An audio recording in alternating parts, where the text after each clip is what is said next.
Cảm ơn các khán giả của Vietnam Innovators đã quay trở lại với chương trình ngày hôm nay. Mình là Ruby Nguyễn, host của chương trình. Và hôm nay chúng ta rất may mắn có được sự tham dự của không chỉ một mà là hai khách mời, là hai nhà lãnh đạo về kinh doanh và đổi mới hàng đầu tại Việt Nam. Đầu tiên là anh Khôi Lê, giám đốc kinh doanh toàn cầu thị trường Việt Nam tại Facebook. Một khách mời được yêu mến và cũng khá là quen thuộc với chương trình Vietnam Innovators, mà theo lời của anh ấy có nói rằng là tôi được lôi kéo vào đường dây làm podcast.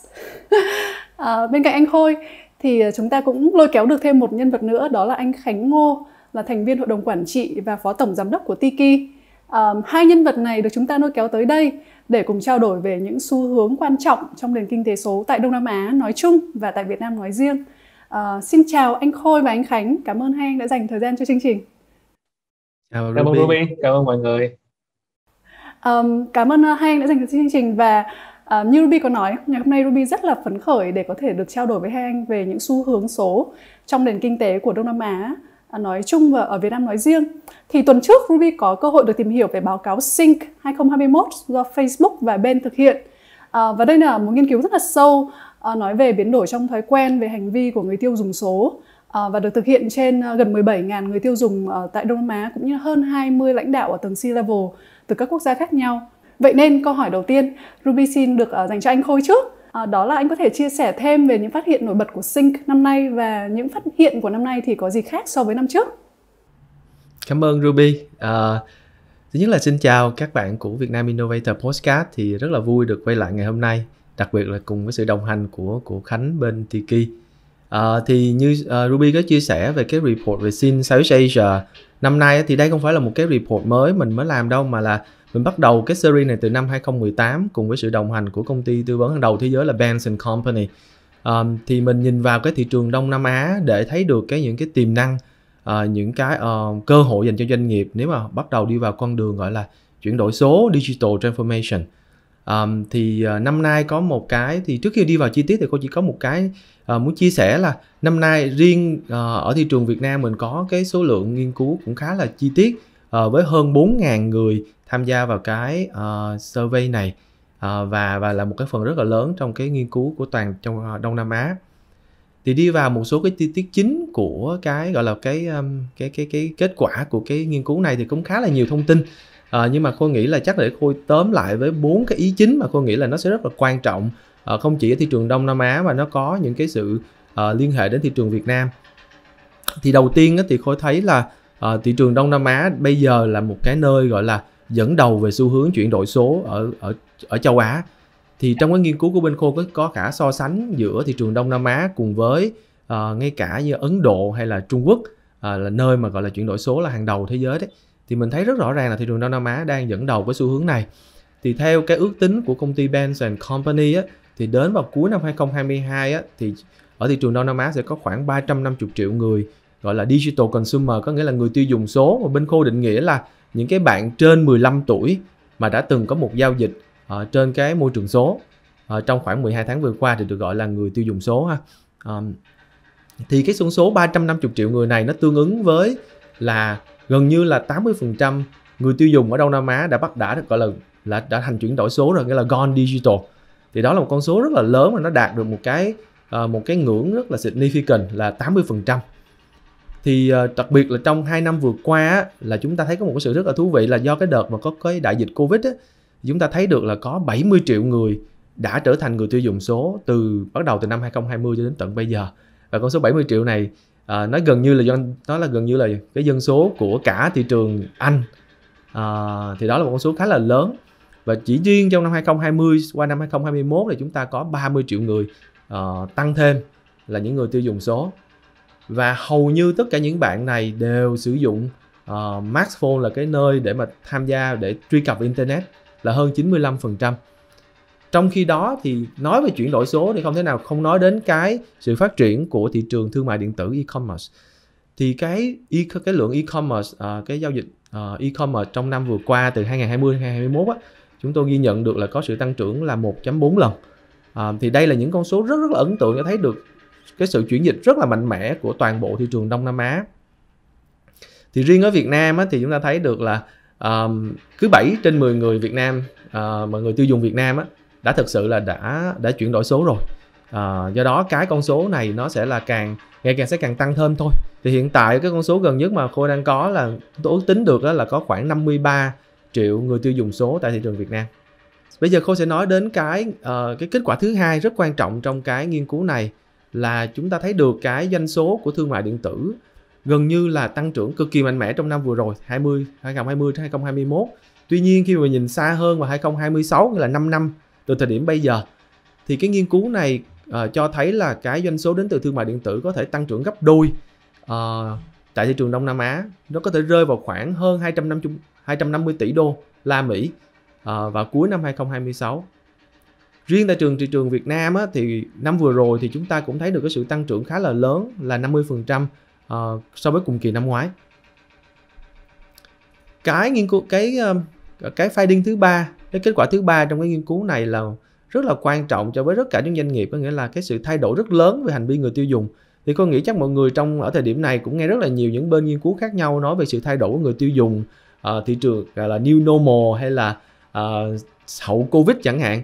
Mà cái mà cô nghĩ là cái quan trọng lớn nhất thì cô nghĩ mọi người chỉ cần có một cái mà cô muốn mọi người nhớ ở đây, có nghĩa là cái sự thay đổi về chuyển đổi số nó đang rất là quan trọng cho toàn bộ một cái chuỗi tìm hiểu sản phẩm gọi là discovery, cho đến cái chuyện mà xem xét thương hiệu, cân nhắc thương hiệu là consideration, và cái cuối cùng là cái chuyện mà mua sắm là cái phần conversion hay là purchase hay thế nào đó.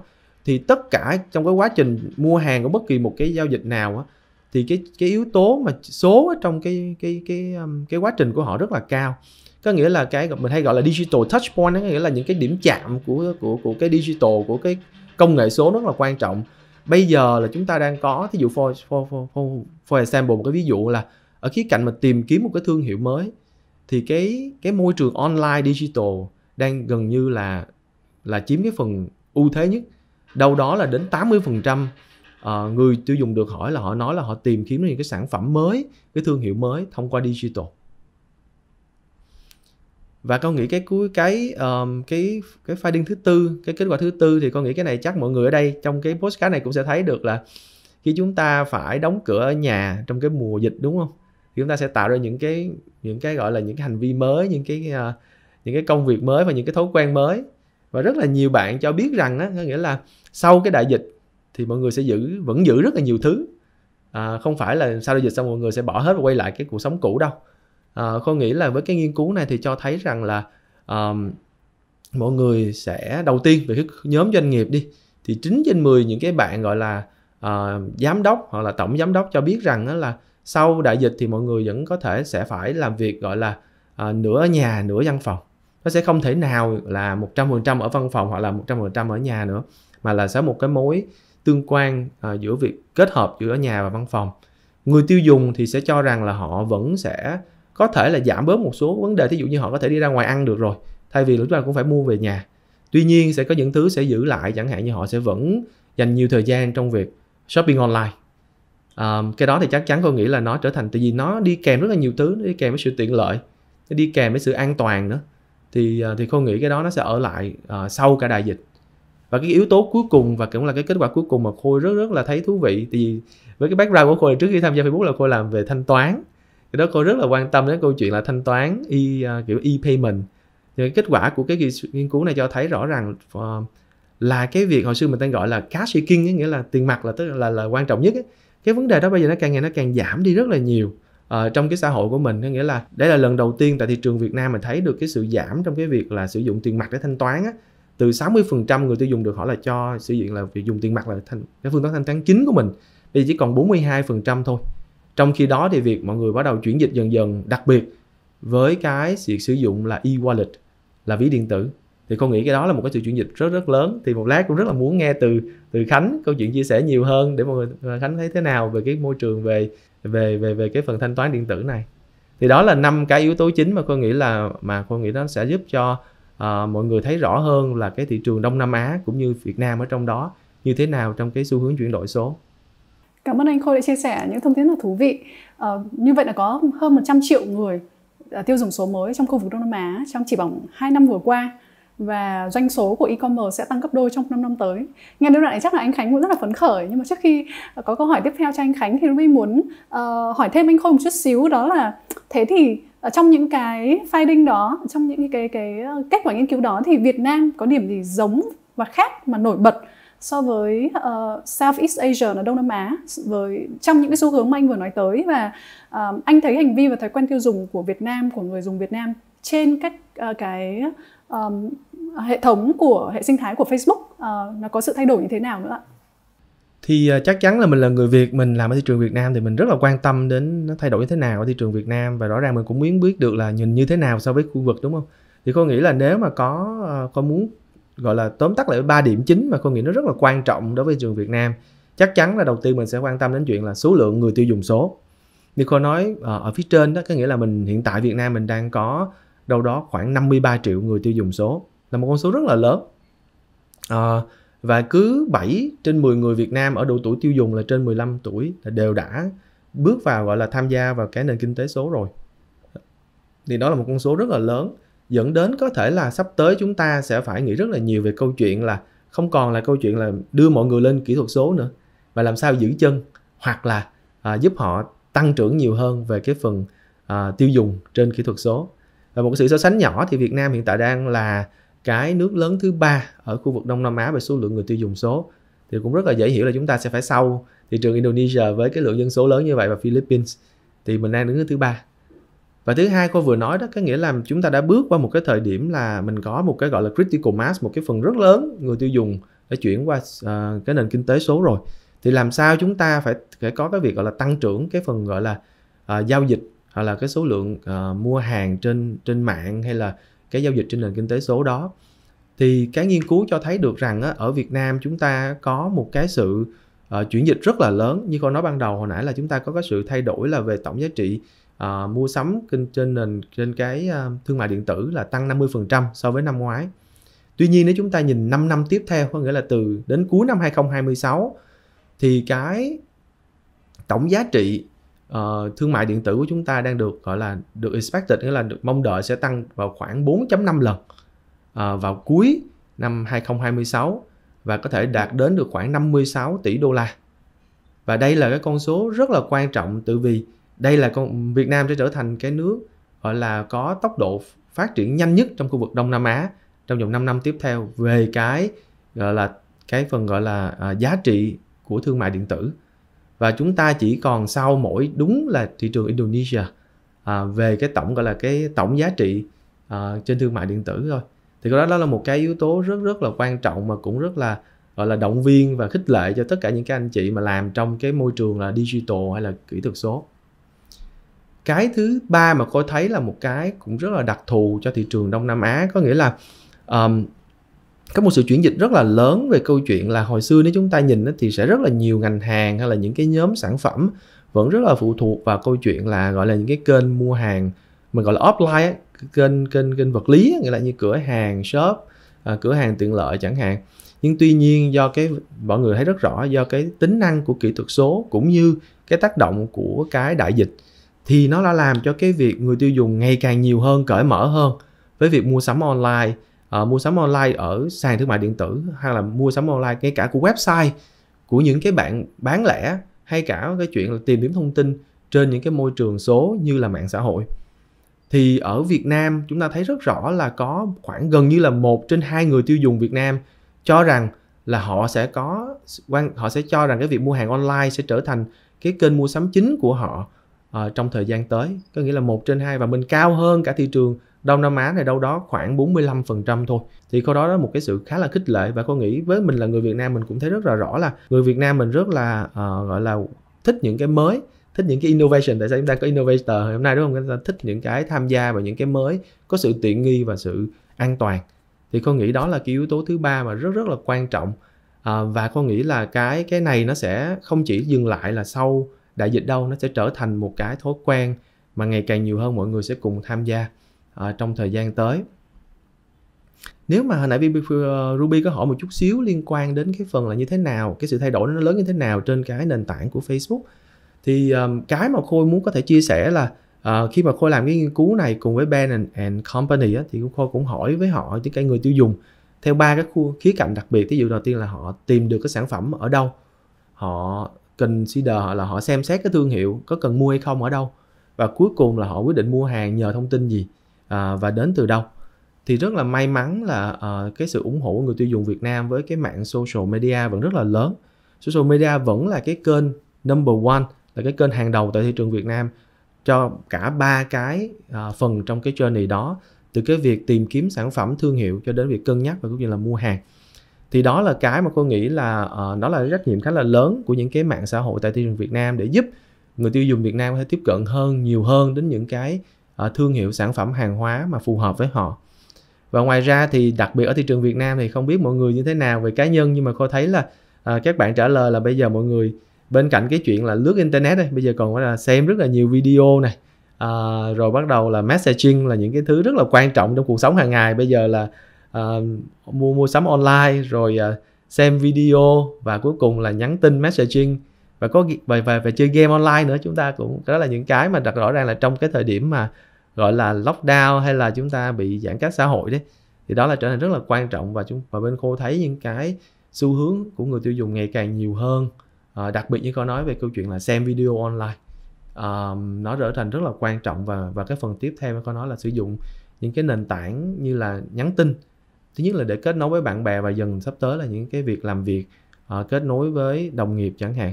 Thì đó là những cái mà Khôi thấy là ngày càng nhiều hơn, nó đang nở rộ trên cái môi trường cái social media, và nó đang giúp cho rất nhiều cộng đồng doanh nghiệp trong thời gian sắp tới. Cảm ơn anh Khôi đã chia sẻ rất là nhiều thông tin thú vị ạ. Nếu như mà Ruby là anh Khánh, chắc Ruby sẽ nhớ nhất phần anh Khôi vừa nói tới là thị trường Việt Nam cho tới 2026, tổng giá trị của thị trường thương mại điện tử sẽ tăng gấp 4.5 lần, trong khi toàn bộ thị trường Đông Nam Á chỉ có 2 lần thôi, đúng không ạ? Một con số rất là ấn tượng.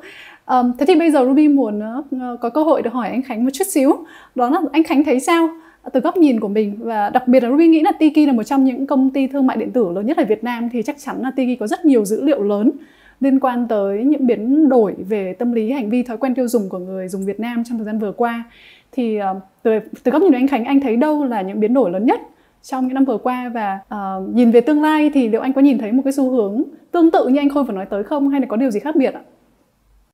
Cảm ơn Ruby. Thì trong cái giai đoạn vừa rồi, đặc biệt là trong giai đoạn vừa đại dịch vừa rồi á, thì Tiki cũng có nhận thấy ba cái xu hướng thay đổi chính của cái người tiêu dùng.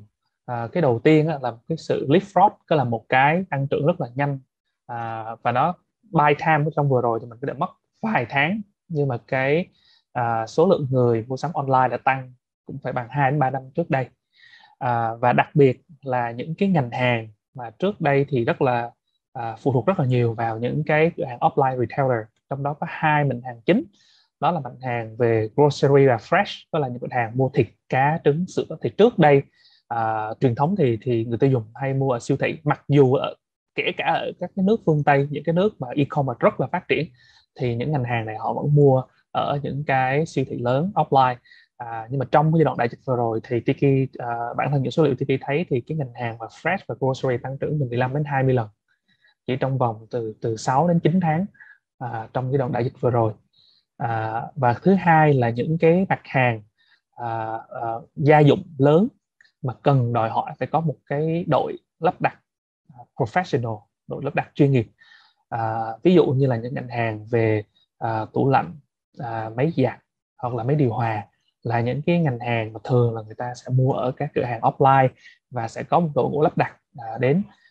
Nhưng mà trong giai đoạn vừa rồi thì Tiki nhận thấy là những cái mặt hàng này thì tăng trưởng gấp 2 lần so với cùng kỳ năm ngoái, và cho thấy rằng là cái sự sẵn lòng để mà thử các cái mặt hàng đòi hỏi cái tính trải nghiệm offline, thì bây giờ thì người ta đã sẵn sàng để mà có thể mua sắm online. Cái thứ hai là cũng giống như anh Khôi nói là cái adoption, tức là cái sự tiếp nhận về cái thanh toán không dùng tiền mặt. Thì kể cả là trong những cái người mà mua sắm online lần đầu tiên trên nền tảng của Tiki, thường là trước đây là những cái người mua sắm nhiều lần rồi thì họ sẽ sử dụng thanh toán không dùng tiền mặt. Còn những bạn mà mua hàng lần đầu tiên thì thường các bạn sử dụng COD. Tuy nhiên là trong giai đoạn vừa rồi thì kể cả những bạn mà lần đầu tiên mua sắm trên nền tảng Tiki thì các bạn vẫn dùng thanh toán không tiền mặt rất là nhiều. Trước đây thì tỷ lệ thanh toán không tiền mặt trên Tiki thì khoảng 40 đến 50%, Nhưng mà trong giai đoạn vừa rồi thì có thể có những thị trường lên đến 85 đến 90% các bạn sử dụng thanh toán không dùng tiền mặt. Và thứ ba là cái nhu cầu nhiều hơn là việc chỉ là nhu cầu mua sắm trên một cái nền tảng giống như Tiki, mà khách hàng họ có nhu cầu cho một cái trải nghiệm nó hoàn chỉnh hơn, hoàn hảo hơn, và không chỉ là mua sắm mà họ có thể dành nhiều thời gian hơn trên một cái nền tảng, thì bên này gọi là lifestyle experience cho khách hàng. Anh Khánh nói tới mấy câu chuyện khiến cho Ruby nhớ tới là Ruby cũng là người lần đầu tiên mua tủ lạnh ở trên một nền tảng thương mại điện tử trong cái dịp lockdown Covid vừa rồi, trên nền tảng của Tiki luôn. Và Ruby mua tủ lạnh đấy bởi vì là một ngày trước khi lockdown thì cái tủ lạnh nhà Ruby bị hỏng. Và thực ra là Tiki Pro là nơi duy nhất mà Ruby có thể tìm được một cái nơi mà có thể giao tủ lạnh cho mình, và được giao trong một ngày hôm sau trước khi lockdown ùa tới. Một trải nghiệm rất là thú vị. Và anh Khánh nói tới một điều nữa là liên quan tới thương mại điện tử, hay là trải nghiệm thương mại điện tử bây giờ không chỉ đơn thuần là để mua sắm mà là trải nghiệm về lifestyle. Thì Ruby nhìn thấy bản thân mình, rất nhiều bạn bè của mình hay lên các sàn thương mại điện tử để lướt, để có một cái gọi là retail therapy, tức là điều trị tâm lý bằng việc mua sắm. Nhưng chưa chắc đã mua trong lúc đấy, nhưng mà cái cảm giác lên trên đó được điều trị tâm lý và cảm giác sung sướng với cái trải nghiệm đó thì một sự biến đổi rất là thú vị, rất đặc biệt. Dù là những người như Ruby trước đây là sẽ không bao giờ mua những cái vật dụng hay là những cái tài sản mà nó có giá trị lớn ở trên một cái sàn thương mại điện tử, thì bây giờ mình đã được biến đổi sang một cái thói quen mới. Thế thì tiếp tục câu hỏi cho anh Khánh ạ. Với những thay đổi và những biến động như vậy thì Tiki sẽ làm gì nhiều hơn hoặc là làm gì ít đi để thích ứng với thị trường cũng như người tiêu dùng, để giữ chân được những khách hàng tiềm năng, giữ chân được những khách hàng trung thành và tìm kiếm được những khách hàng tiềm năng mới? Thì trong cái đợt vừa rồi thì trong mỗi thị trường, ban đầu mình nghĩ là cạnh tranh. Thật ra thì theo cá nhân của Tiki, khi mình nhìn vào thị trường thương mại điện tử hiện nay á, thì cái sự cạnh tranh nó rationalize hơn cách đây 3 đến 4 năm rất là nhiều. Và thời điểm này thì các cái doanh nghiệp cùng ngành họ đều có những cái thế mạnh riêng để mà mang đến cái giá trị cho người dùng, và đó là nó mới làm cho thị trường nó trở nên bền vững hơn. Và nên là thị trường thì tôi nhận thấy là cũng đủ lớn cho mọi người, và mỗi cái doanh nghiệp phải có một cái thế mạnh. Mình biết mình mạnh cái gì, và mình biết mình không mạnh cái gì, và mình tiếp tục mình đầu tư vào cái thế mạnh đó của mình. Thì Tiki biết rằng là cái thế mạnh Tiki là những cái cung cấp những cái dịch vụ mà có cái tính nặng về cái infrastructure, về supply chain rất là nhiều. Năm 2018 thì Tiki ra dịch vụ Tiki Now giao hàng 2 giờ. Thì lúc đó cái số lượng mặt hàng có thể đáp ứng giao hàng 2 giờ thì nó cũng tương đối là hạn chế. Và càng ngày khi mình càng đầu tư vào trong cái hệ thống về fulfillment, mình đầu tư vào các bạn giao hàng last mile, thì mình có thể thuyết phục được các cái nhà bán hàng họ tham gia cùng mình để mang cái sản phẩm của họ đặt trong kho của Tiki. Thì khi mà cái số lượng sản phẩm này càng nhiều hơn thì mình có thể mang đến cái vụ giao hàng 2 giờ rất là tiện lợi khách hàng với nhiều sự lựa chọn hơn. Sau đó Tiki thấy là có tín hiệu rất là tốt về thị trường, và thật ra thì cũng không nghĩ là Covid lại nặng như vậy. Và cũng rất may mắn là Tiki ra dịch vụ là Tiki Pro, là cái việc lắp đặt những cái hàng điện tử điện lạnh ở nhà. Và cuối cùng là ngay trước đợt dịch thì Tiki ra cái dự án là Tiki Ngon, là chuyên về mặt hàng về grocery. Thì đây là một cái ngành hàng đòi hỏi cái tính sophisticated, cái sự đầu tư rất là nhiều về chuỗi cung ứng, bởi vì mặt hàng tươi sống là mặt hàng cực kỳ đặc biệt so với các mặt hàng khác, rất là dễ hư hại, cần phải giao hàng trong một thời gian rất ngắn, và cái tính ít đồng nhất giữa các sản phẩm thì nó đòi hỏi Tiki phải suy nghĩ lại cái cách mình cấu trúc cái chuỗi cung ứng của mình để có thể phục vụ khách hàng. Thứ hai là Tiki cũng mong muốn là cố gắng xây dựng nhiều cái trải nghiệm nó trọn vẹn hơn cho khách hàng. Thì không chỉ là về shopping, không chỉ là về lướt, mà không biết là mọi người có để ý không, nhưng mà hiện nay thì mọi người có thể tặng hoa cho bạn bè thông qua một cái ứng dụng nhỏ trên Tiki. Và Tiki đã làm việc với các cái chuỗi cửa hàng hoa rất là lớn ở Sài Gòn. Thứ hai là mọi người có thể chơi những cái casual hoặc là hyper casual game trên Tiki mà không phải có những cái interrupted ads với user. Và cũng đặc biệt là hiện nay mọi người còn có thể là đầu tư tiền và có thể mua những cái chứng chỉ quỹ ở trên Tiki. Thì bây giờ thì khi mà nhìn lại thì Tiki sẽ cố gắng là mình tạo ra một cái trải nghiệm trọn vẹn để khách hàng có thể dành những cái thời gian của họ trên nền tảng Tiki mà không chỉ là mua sắm, không chỉ là e-commerce. Wow, đấy là những cái biến đổi rất là lớn ạ. Ruby không biết là bây giờ có thể chơi game và đầu tư chứng chỉ quỹ trên Tiki được luôn. Để Ruby thử cái trải nghiệm mới này. Cảm ơn anh Khánh đã chia sẻ. Và câu hỏi tiếp theo thì Ruby muốn dành cho cả hai anh. Thì với những biến đổi lớn như vậy đã, đang và sẽ tiếp tục diễn ra như chúng ta vừa trao đổi, thì anh có lời khuyên gì cho các doanh nghiệp tại Việt Nam để họ có thể nắm bắt được những cơ hội này, từ những cơ hội mà được tạo ra từ những biến đổi này? Thì chắc Ruby xin mời anh Khôi trước ạ. Rất là cảm ơn Ruby, một câu hỏi rất là hay, và Khôi cũng trả lời câu hỏi này cũng khá là nhiều, đặc biệt với những cái bạn đối tác của Khôi trong thời gian vừa qua. Thì Khôi nghĩ là đầu tiên thì sau cái phần chia sẻ của Khôi phía trước và cái phần của Khánh vừa chia sẻ đó, có một thứ nó hiện ra rất là rõ ràng. Đó là câu chuyện là chuyển đổi số hay là cái nền kinh tế số nó đã trở thành một cái gì đó rất là lớn rồi. Nó không còn là một cái xu hướng mới, mà nó là một cái gì đó rất là quan trọng. Và hầu như doanh nghiệp nào cũng sẽ phải xem cái đó như là cái phần trọng tâm. Thì bên Khôi hay gọi cái đó gọi là Digital First Strategy. Có nghĩa là cái chiến lược doanh nghiệp và trọng tâm đầu tiên sẽ là về chuyển đổi số, là nền kinh tế số. Như Khôi nói đó, Khôi nhấn mạnh một lần nữa, nghĩa là bây giờ cái nhu cầu mua hàng, xem xét thương hiệu hàng hóa, tìm kiếm sản phẩm, hoặc là mua hàng cuối cùng luôn, hay là trở thành mua lại một lần nữa, thì nó đều đến từ cái câu chuyện là cái việc số hóa, những cái công cụ nền tảng số. Như hồi nãy Ruby vừa chia sẻ, Ruby chưa bao giờ mua những cái sản phẩm mà có giá trị cao trên nền tảng online, nhưng bây giờ nhờ với Tiki, bây giờ Ruby có một cái trải nghiệm cực kỳ tốt, và Khôi nghĩ là nó sẽ là here to stay. Có nghĩa là mình biết rất rõ là mình có được cái trải nghiệm tốt, mình có được một cái sự yên tâm, và rõ ràng mọi người sẽ dần dần chuyển dịch về đó. Và ngoài ra như hồi nãy Khánh có nói là về câu chuyện là những cái mặt hàng tươi sống, hồi xưa mọi người đều phải bước ra chợ hay là ra siêu thị để mua, bây giờ vẫn mua online được, thì sẽ không có việc gì cản được sau này mọi người vẫn phải mua online. Sẽ có rất là nhiều thứ không nhất thiết mình phải cần cầm nắm sờ mó, mình có thể mua được biết đó là gì rồi. Thì dẫn đến cái câu chuyện như thế nào, nghĩa là doanh nghiệp cần phải suy nghĩ rất là rõ là làm sao cái điểm chạm của mình với người tiêu dùng là nằm ở đâu, trong nguyên cái chuỗi như con nói đó, từ discovery cho đến phần evaluation cho đến purchase, nghĩa là nguyên cái chuỗi mua hàng, cái hành vi mua hàng của họ trong một cái journey. Thì Khôi nghĩ là bây giờ rất là quan trọng là đầu tiên mình sẽ phải biết được là mình sẽ tiếp cận với họ ở thời điểm như thế nào. Thứ hai là mình sẽ phải có cái câu chuyện như thế nào thật là hợp lý và có giá trị với người tiêu dùng. Rất là nhiều doanh nghiệp thực sự là mọi người vẫn chưa quen với cái chuyện có mối quan hệ một hoặc là trực tiếp với người tiêu dùng. Thí dụ mọi người sẽ ra rất là nhiều những sản phẩm của những công ty khác nhau, nhưng chưa bao giờ mọi người sẽ có một cái câu hỏi là mình không giờ có ý tưởng là mình sẽ nhắn tin cho họ, hay là mình lên Messenger mình hỏi họ là thế này thế kia.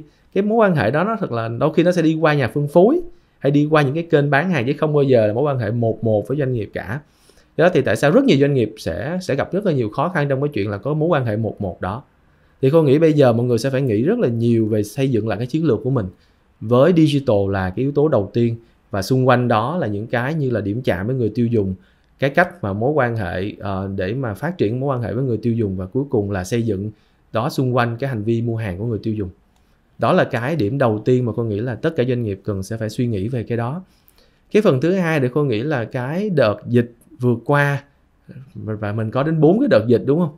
Thì nó cho mình biết một cái câu chuyện là cái gì? Nghĩa là chúng ta chắc chắn là phải có một cái mô hình kinh doanh gọi là agile, nghĩa là rất là linh hoạt. Mình phải có một mô hình kinh doanh cực kỳ linh hoạt. Mình phải sắp xếp cái như cái này chắc là chỗ Khánh sẽ thấy rất là rõ, là chúng ta phải có một cái mô hình rất là để có thể là linh hoạt, để mà khi mà có việc gì xảy ra, những cái rủi ro như thế này, đại dịch vẫn chưa qua khỏi và mình cũng sẽ không biết được là sẽ có một cái gì mới nữa hay không. Chúng ta cần phải có một cái mô hình kinh doanh rất là linh hoạt. Có ví dụ như là chúng ta bây giờ chúng ta phải xem xét vào tất cả những cái kênh bán hàng của mình chẳng hạn. Khi chúng ta có một cái kênh bán hàng lúc trước kiểu như là 95% doanh số mình đến từ kênh offline đi, là kênh mà tại quầy hay là tại cửa hàng. Nhưng mà bây giờ nếu mà chúng ta Nếu mà cứ gọi là giãn cách xã hội, mọi người không ra ngoài mua hàng thì như thế nào? Chúng ta phải nghĩ cách nào để mà xây dựng những cái kênh, đa kênh khác nhau. Thí dụ bây giờ mình có online nè, mình có offline.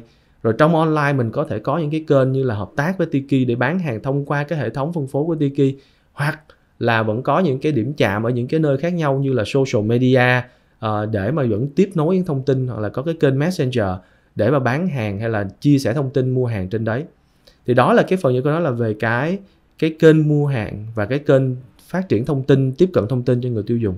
Và phần thứ hai mà cô nghĩ là khá là đặc biệt ở thị trường Việt Nam, đó là, mà không phải Việt Nam, con nghĩ là Việt Nam thì gần đây nhất thì mình thấy nó rất là quan tâm. Có nghĩa là khi mà chúng ta có những cái thay đổi ở những cái vùng khác nhau, ví dụ như khi vừa rồi Sài Gòn chúng ta bước vào cái đợt giãn cách xã hội, thì cái tự nhiên là mọi việc đó ảnh hưởng rất là nặng ở đấy. Nhưng mà mọi người nhìn ra xa hơn một chút xíu, chúng ta vẫn có những cái thị trường mà không bị giãn cách xã hội, doanh nghiệp vẫn phải cần vận hành để vẫn tiếp cận những người tiêu dùng ở thời điểm đó. Nhưng mà làm sao chúng ta làm được chuyện đó? Chúng ta sẽ có rất là nhiều thứ phải thay đổi trong cái chuỗi cung ứng của mình, cái logistics của mình. Mà ngoài ra ở khía cạnh mà bên Khôi làm việc rất là nhiều là khía cạnh làm sao để giúp cho doanh nghiệp tiếp cận được những cái đốm đối tượng của mình ở những cái khu vực khác nhau đó. Chúng ta sẽ phải tập trung vào họ, có thể tiếp cận đúng đối tượng, và chúng ta tiếp cận những đối tượng là chúng ta có thể gọi là phục vụ được. Thì đó, đối với Khôi hay gọi là những cái gọi là regional audience, nghĩa là chúng ta đến những cái vùng khác nhau trong cái nhóm khách hàng của mình. Thì đối với Khôi đó là 2 điểm chính như vậy thôi, là digital first strategy và chúng ta phải có một cái gọi là một cái mô hình kinh doanh linh hoạt nhất có thể. Một câu trả lời đúng chất của một nhà chiến lược gia. Thế anh Khánh thì sao ạ? Anh Khánh có gì bổ sung thêm hay có gì phản biện với những chia sẻ của anh Khôi không ạ? Theo Khánh nghĩ thì hiện nay thì mình đang ở trong một cái giai đoạn mà cái việc mà mình ra mắt một cái nhãn hàng hay là ra mắt một cái business á, nó dễ dàng hơn. Đó có lẽ là dễ dàng nhất từ trước đến giờ. Cái chi phí để mình có thể vận hành, mình có thể đưa ra một cái nhãn hiệu hoặc là một cái venture nào đó, chi phí nó quá thấp. Và cái việc đó nó cũng có những mặt tốt và nó cũng những mặt mà nó sẽ tạo nên cái pressure, bởi vì là chưa bao giờ mà startup lại dễ như bây giờ. Nhưng mà nó cũng sẽ là chưa bao giờ startup thành công lại khó như bây giờ. Vì cái competition khi càng nhiều, trăm hoa đua nở, thì cái thị trường nó sẽ càng ngày nó càng phân mảnh, nó càng fragmented. Vì vậy nên là những cái mình sẽ khó mà thấy những cái doanh nghiệp lớn mà thực sự dominant giống như hồi trước, vì những innovator, những disruptor họ sẽ luôn luôn xuất hiện. Vì vậy nên là dù muốn dù không thì cái việc mình phải tận dụng cái digital life transformation là một cái dù muốn dù không thì mình cũng vẫn phải làm, bởi vì đó là xu hướng, mình không có thể nào mình đi ngược lại được. Tuy nhiên thì để cho cái việc mà adoption, cái việc mà thử nghiệm cái digital đó một cách nhẹ nhàng hơn, ít rủi ro hơn, thì mình hoàn toàn có thể dựa vào những cái infrastructure, những cái nền tảng đã có sẵn, để mình có thể thử những bước nhỏ, chứ mình không nhất thiết là mình phải all in, mình không phải jump too fit vào trong những cái industry mà mình không biết, hoặc là những cái mảng business model mình không biết. Và thứ hai là mình tìm cách mình có thể xây dựng những cái deeper connection với lại consumer, giống như anh Khôi vừa nãy nói là mình có rất nhiều cái kênh, bây giờ có rất nhiều kênh để mình có thể để có thể nói chuyện trực tiếp với những cái người dùng của mình, và tận dụng rất là nhiều nền tảng hiện nay.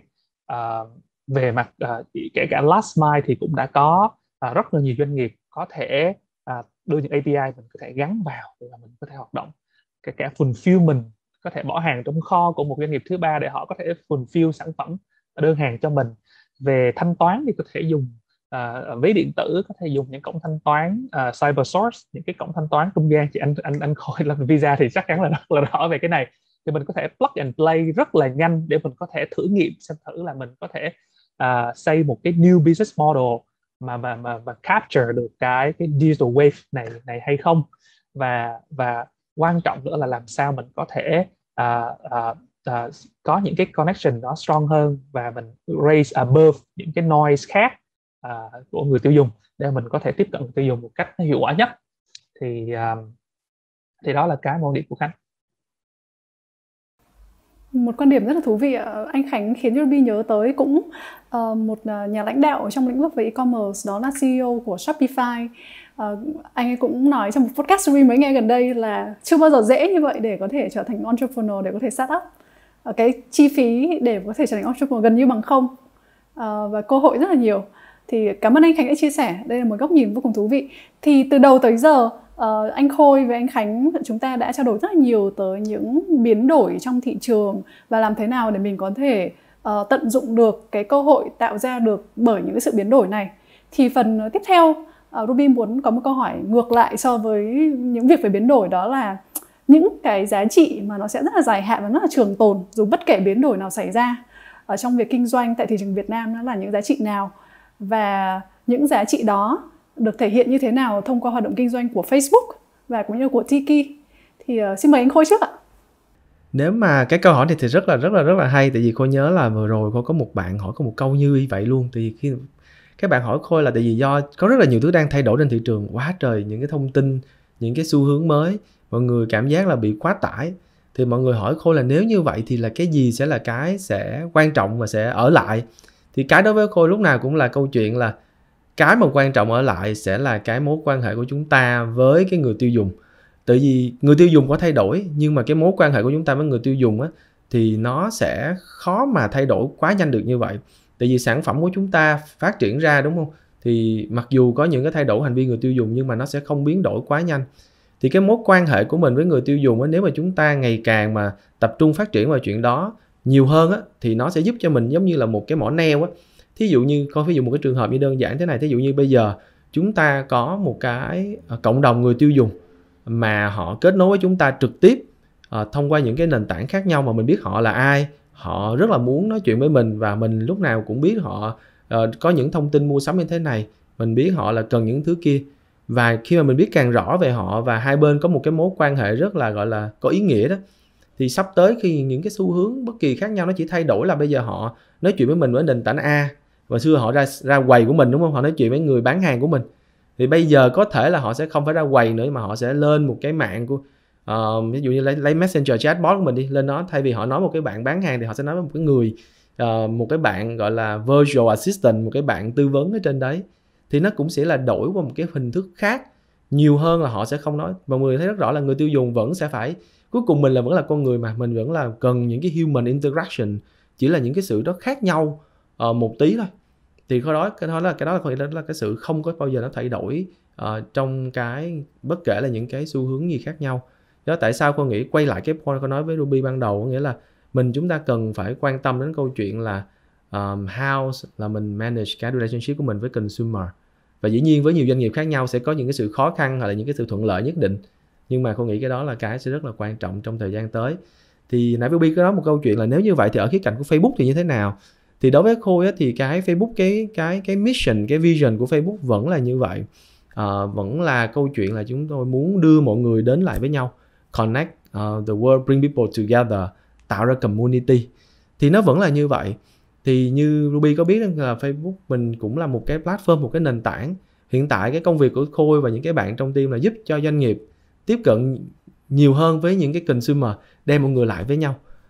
Ngược lại, ngoài ra còn những cái nhóm khác chúng tôi đưa lại những cái câu chuyện, thí dụ như là như Khôi vừa có tháng này Khôi vừa launch một cái tháng gọi là dành cho phụ nữ, thì Khôi cũng sẽ bring tất cả những bạn phụ nữ lại với nhau cùng với những cái bạn đồng hành của mình, chia sẻ những câu chuyện để giúp nhau phát triển, phục hồi sau đại dịch và có thể phát triển sự nghiệp trên đó. Thì cái cách mà bên Khôi làm thì lúc nào cũng câu chuyện quan tâm đến chuyện là kết nối mọi người, tạo ra community.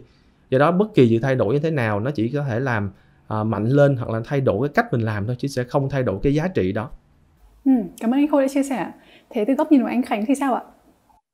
Theo mình thì thật ra cái này cũng anh Khôi nói thì nó sẽ là ở cái tầng across các cái industry, còn ở từng cái industry thì nó sẽ có những cái giá trị đối với người tiêu dùng mà sẽ không bao giờ thay đổi hoặc rất khó thay đổi trong tương lai. Ví dụ trong e-commerce thì chắc chắn là khách hàng sẽ muốn giao hàng nhanh và càng ngày càng muốn giao nhanh hơn. Rất là khó tưởng tượng là 10 năm nữa khách hàng nói là thôi đừng giao nhanh như vậy, tôi muốn giao chậm hơn, thì cái đó rất là khó để mình có thể nó xảy ra được. Vì vậy nên là mình phải xác định được những cái giá trị mà nó sẽ tương đối là bất biến đối với người dùng. Thứ hai, Tiki nhận ra là người tiêu dùng khi họ mua sắm, họ sẽ cần có những cái expert opinion.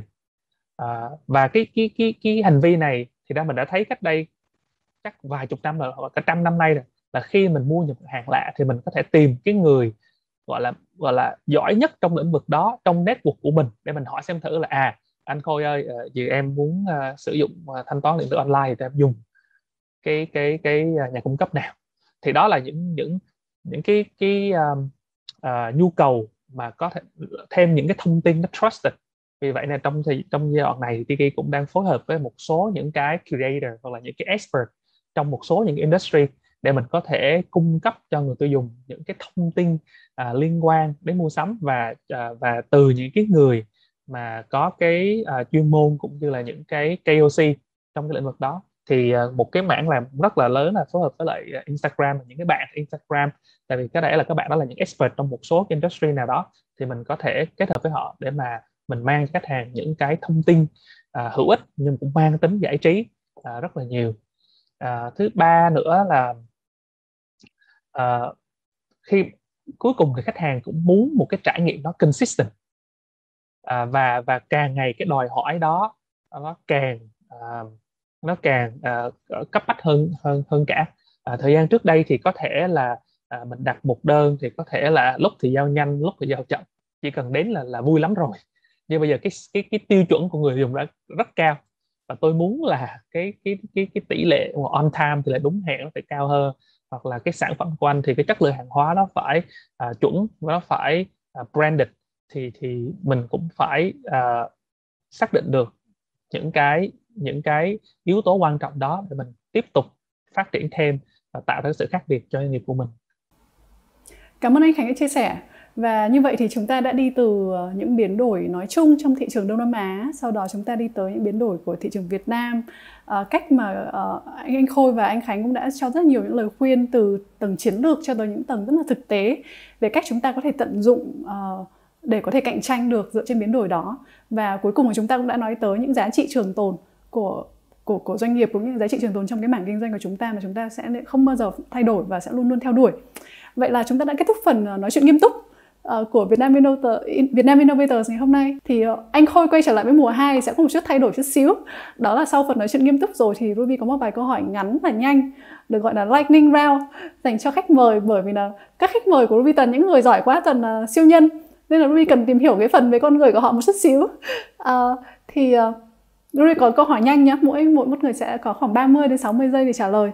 Câu hỏi đầu tiên dành cho anh Khôi, đó là anh thích điều gì nhất về công việc của mình? Cái điều mà cô thích nhất chắc là cái team của Khôi. Cảm ơn anh Khôi. Với anh Khánh thì anh có thất bại nhiều không ạ? Và đâu là thất bại mà anh yêu thích nhất? Khá là nhiều các cái dự án của Tiki thì cũng đã gặp thất bại rất là nhiều. Thì có một thất bại mà Tiki cũng thấy rất nhất là lúc trước thì Tiki phát triển một cái công cụ đọc sách giống như Kindle nhưng mà online, nó gọi là Miki.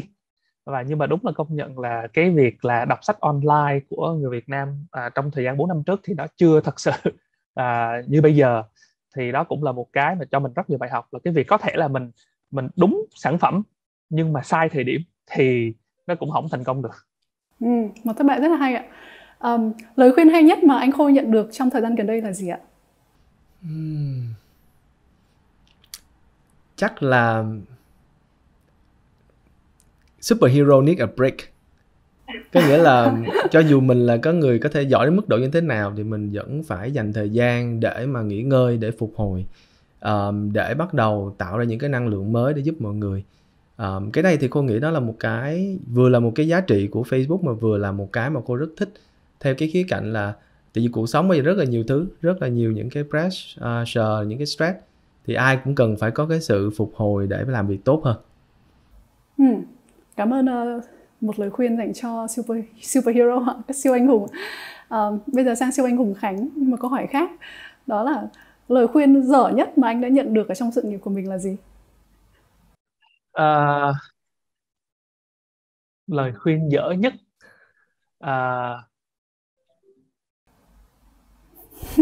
follow your passion. Tại sao? Nó sẽ rất controversial. Khánh nghĩ nó sẽ rất là controversial, bởi vì nó hơi ngược. Thật ra là mình nếu mình làm cái gì nhiều và mình giỏi cái đó thì mình sẽ cảm thấy passion về cái đó. Và khi mà mình giỏi về cái đó, mình dành nhiều thời gian với cái đó thì mình sẽ càng giỏi hơn, thì mình sẽ cảm thấy passion về cái đó hơn.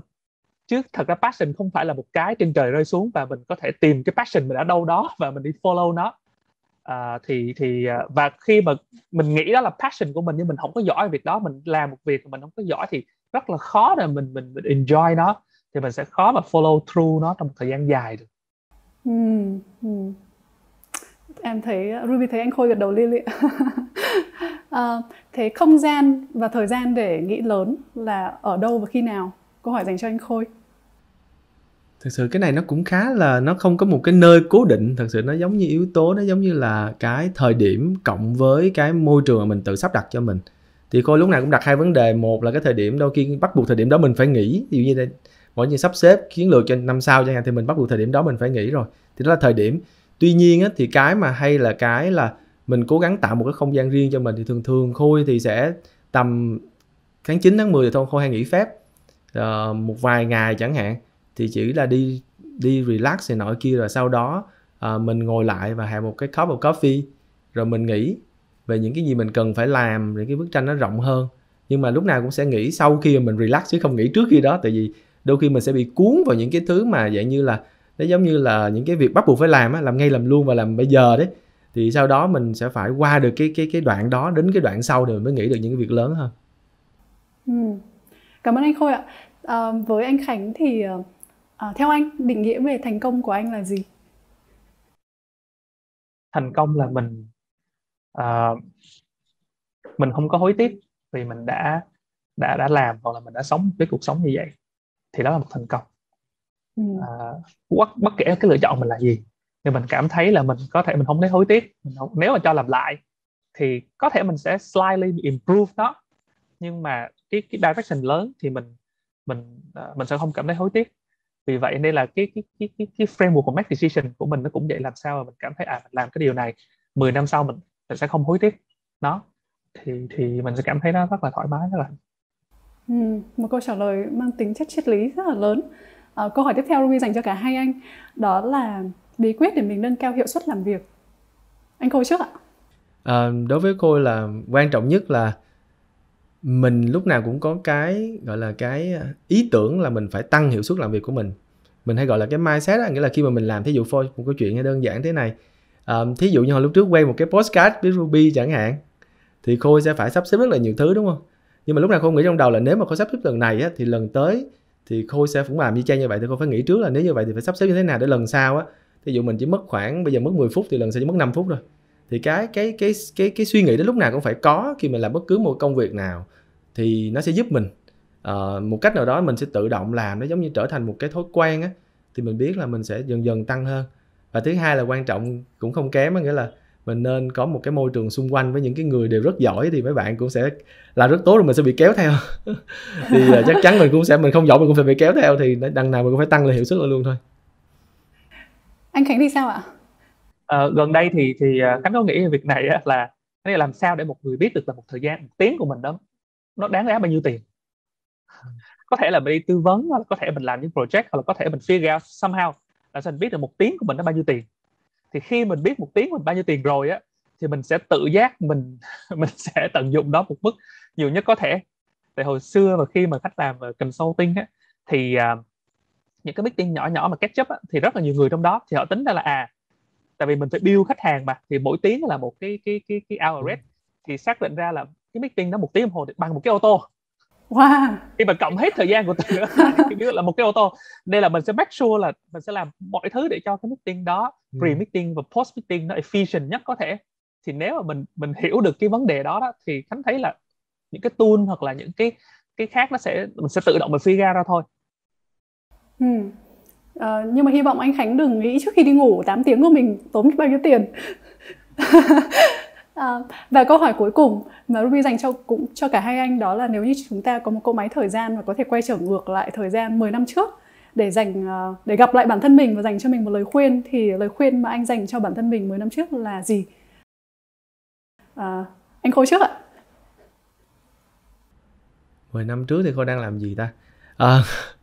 Khôi nghĩ là chắc là nếu mà Khôi muốn nói với bản thân mình 10 năm trước thì Khôi nghĩ là chắc là sẽ nói với mình là hãy chấp nhận nhiều rủi ro hơn. Có nghĩa là take more risk á, trong những cái quyết định của mình. Thì bản thân Khôi là một người khá là hơi không phải là người gọi là có khả năng chấp nhận nhiều rủi ro. Do đó nhiều khi mình cũng bỏ rất là nhiều những cơ hội như vậy. Nhưng mà Khôi nghĩ nếu mà 10 năm trước, nếu mà quay lại, mình sẽ nói với bản thân mình là thôi thì cứ thử, take more risk và sẽ xem như thế nào. Cảm ơn anh Khôi. Và anh Khánh ạ. Mình nghĩ là học thêm nhiều ngôn ngữ. Có thể là ngôn ngữ nói với người hoặc là ngôn ngữ nói với máy. thì as long as là mình mà càng ngày thì ngôn ngữ nói với máy bây giờ nó có vẻ nó đang on demand nhiều hơn. Thì nếu mà 10 năm trước mình có nhiều thời gian hơn thì mình nên spend time học thêm một ngôn ngữ nào đó. Vâng, Ruby nghĩ là thời gian tuyệt vời nhất để mà học một ngôn ngữ 10 năm trước, và thời gian tuyệt vời thứ hai đó là ngày hôm nay. Nếu như anh Khánh muốn học một ngôn ngữ tiếp theo thì why not trong ngày hôm nay ạ. Cảm ơn anh Khánh và anh Khôi đã dành thời gian cho chương trình. Ruby thấy hỏi những câu hỏi về kinh doanh thì mọi người trả lời rất lưu loát, rất nhanh, mà hỏi những câu hỏi về cá nhân thì có vẻ suy nghĩ cũng khá là kỹ. Nhưng mà một phần trả lời rất là vui ạ. Cảm ơn hai anh đã dành thời gian chương trình, và chúc cho Facebook cũng như là Tiki, anh Khánh và anh Khôi sẽ luôn thành công trong những cái dự án tiếp theo của mình. Cảm ơn Ruby, cảm ơn mọi người. Cảm ơn Khôi. Cảm ơn Khánh. Các bạn có thể nghe bản đầy đủ của podcast này tại playlist Vietnam Innovators phiên bản tiếng Việt trên kênh Spotify và Apple Podcast. Đừng quên nhấn subscribe các kênh của Vietcetera để nghe thêm về câu chuyện của những nhà đổi mới. Hello các fan cứng của Vietcetera. Tin vui cho chúng ta là ứng dụng Vietcetera hiện đã có đầy đủ cả hai phiên bản, iOS trên App Store và Android trên Play Store. Hãy tải ngay về điện thoại để dễ dàng đón đọc những nội dung mới, đón nghe những podcast mới mỗi ngày nhé!